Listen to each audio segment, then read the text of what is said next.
Eu já li a Bíblia, eu sei de todas as passagens, aplico coisas pra minha vida, tem coisas que eu olho, tudo bem. Só que eu falei lá, 2 anos atrás, que a gente tava conversando, falaram, Igão, o que você acha da Bíblia? Eu falei assim, eu acho que a Bíblia é um livro de história.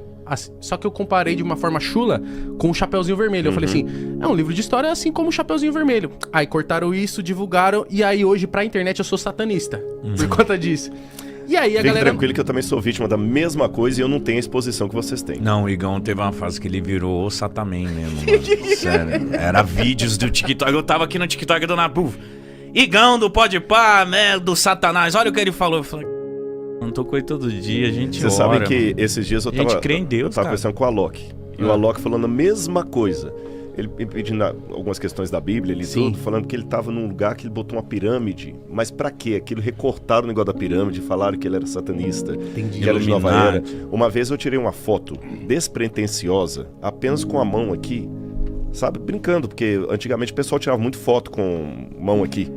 E como eu fui no museu, eu botei um chapéu lá, eu sou zoador. Eu acho que se um homem não sabe rir de uma boa piada, desconfia da religião dele. Eu sou zoador, é muito bom. Eu sou zoador também, mano. Eu coloquei a mão, e pra quê? Ah, você é... Aí misturaram Illuminati com maçonaria, com não sei o quê, com bode preto, que eu era. Até hoje tem isso. Só era uma mãozinha. E aí o que eu Isso queria era uma explicar pra mãozinha. você, porque a gente lê as histórias, e tem muitas histórias que, por exemplo, foi quem que abriu o mar?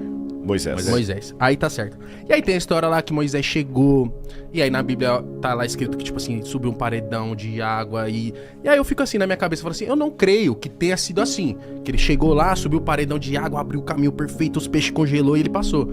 Eu creio que talvez a maré estava baixa e eles passaram. E isso era um milagre pra época, e por que não? E aí eu queria que você me explicasse isso, por exemplo, Davi e Golias, realmente existiu? Tinham gigantes? Ou são coisas que são contadas pra também prender a gente na história? Boa. Mais lúdico, né? É, porque senão se conta, fala assim, talvez, né? Moisés chegou lá, a maré tava baixa, talvez não tem tanto esse apelo. Entendi. Eu vou responder isso em 3 níveis, só que antes eu quero me desculpar com o público e aproveitar a deixa que eu esqueci, eu ia trazer pra vocês, mas tá a promessa aqui no ar, a galera toda tá ouvindo, tá vendo. Já tá eu vou mandar dando pelo desculpinha. correio, eu escrevi um livro que o título é O Ceticismo da Fé, porque às vezes é preciso Esse livro duvidar é pra ótimo. crer. E eu vou mandar pra vocês aqui, só pra você entender como é que eu fico à vontade com perguntas, tá bom? Agora sua pergunta é proposital, eu vou até potencializá-la mais. Há histórias muito estranhas na Bíblia, uma virgem que deu à luz a um menino, um Jesus que andou sobre as águas, que Multiplicou pães. parece história do X-Men, Sim. né? Ou misturado com DC Comics, alguma coisa assim. Mas vamos lá, nós temos 3 maneiras de responder isso. Letra A, considerar que tudo é um mito mesmo, como você falou. E há acadêmicos que falam que tudo é um mito. Por exemplo, você tem a escola alemã, que tinha um camarada chamado Rudolf Bultmann, que era um dos expoentes, como outros também, Raimaros, que diziam que Jesus era apenas um mito, e eles faziam a diferença entre o Jesus histórico e o Cristo da fé. O Jesus histórico foi um cara como outro qualquer, o Cristo da fé que foi esse Cristo mitologizado que criaram. Então tem essa abordagem.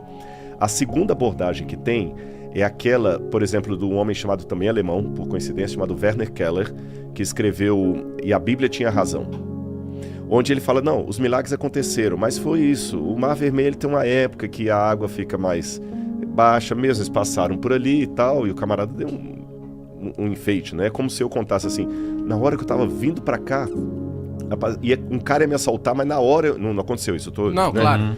Na hora que iria me assaltar, passou uma moto correndo e ele correu. Foi isso que aconteceu. Aí o anjo de Deus veio, segurou o cara. Então tem essa segunda interpretação. E tem a terceira, que é a que vê uma historicidade no relato. Eu sou da terceira linha, que eu vejo uma historicidade no relato por várias questões. Letra A. Quando você compara analiticamente o texto da Bíblia com o texto da mitologia do passado, as técnicas não são as mesmas. Porque é É um estilo literário diferente. palavreado que já não se usa Exatamente. hoje. Mesmo pra época. Sim. Porque na época tinha mito. Você tinha as fábulas de Esopo, você tinha a mitologia de Homero, a Hesíodo, que contava as mitologias gregas.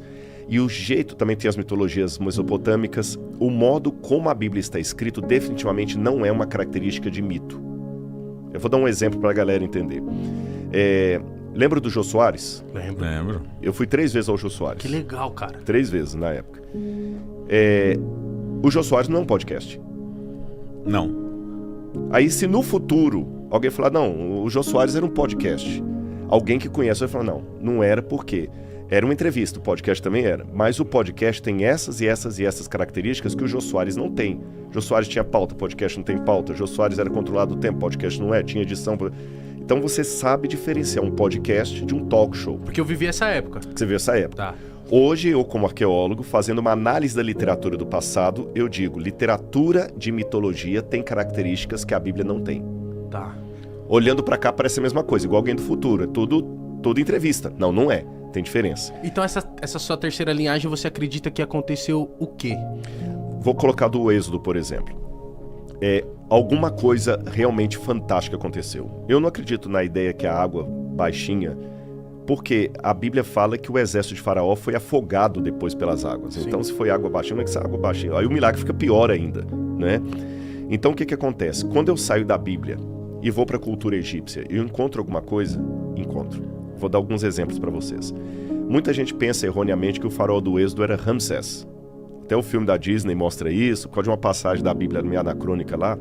O faraó do Êxodo tem tudo para ser Tutmoses III. E quando o faraó morria, eles desenhavam na tumba dele várias áreas do Amduat. O Amduat é o seguinte, quando você vai para o paraíso, na visão egípcia, você passa por 12 estações na barca solar. Até chegar ao paraíso. Até chegar ao paraíso. Aí você passa por Osíris, primeiro por Anubis, depois pelo deus Tote, pela deusa Maat, até chegar em Osíris e volta. Como se fosse, entre aspas, uma tela de videogame mesmo? Uma tela de videogame, que você vai passando de fase. Isso. Bingo. Aliás, tem até o Stargate, era baseado nos portais. Então, quando você vai na 12ª oração da Amduat, apenas está isso no túmulo de Tutmoses III. Ele pede estranhamente que os deuses protejam a multidão de soldados que morreu afogada por seguir a sua carne e não teve condição de ser sepultada. O Nilo não dava inundação para matar afogado uma multidão inteira. No Egito, no delta do Nilo, não chove. Até hoje. E você tem inclusive os desenhos lá da água com os cadáveres todos lá. Sério? Aham. No desenho na parede. Ele está testemunhando que um exército morreu afogado. Outra coisa curiosa quando a tumba de Tutmoses foi encontrada, Victor Loré, que era o arqueólogo que encontrou, viu que o túmulo estava intacto. Só que quando abriram o caixão, o sarcófago, a múmia que está sepultada no lugar de Tutmoses III era um rapaz de 20 anos aproximadamente. E o faraó morreu com 50 e poucos anos. Vixe. Então, por alguma razão, os egípcios mumificaram um outro corpo no lugar do faraó. Por quê? Explicou isso? A Bíblia fala que o faraó morreu nas águas do mar com seu exército. E eles não queriam dar o braço a torcer. Exatamente, não tiveram nenhum corpo para recolher de lá. Entendi. Você tem o papiro de Pulver, que está hoje no Museu de Leiden, na Holanda, também escrito, nada de Bíblia, eu estou contando coisas da arqueologia, da egiptologia. E nesse papiro de Pulver, o escriba pede aos deuses proteção e pergunta por que as pragas estão caindo sobre o Egito. E ele menciona algumas pragas, e ele fala, por que o Nilo se tornou em sangue? Por quê?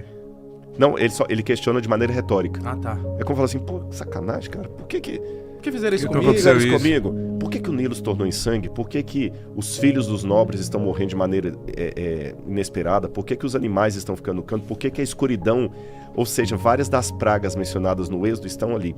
Então, fazendo uma correlação, eu tenho um testemunho fora da Bíblia do que o que a Bíblia falou é verdade e contado por inimigos da Bíblia, tá certo?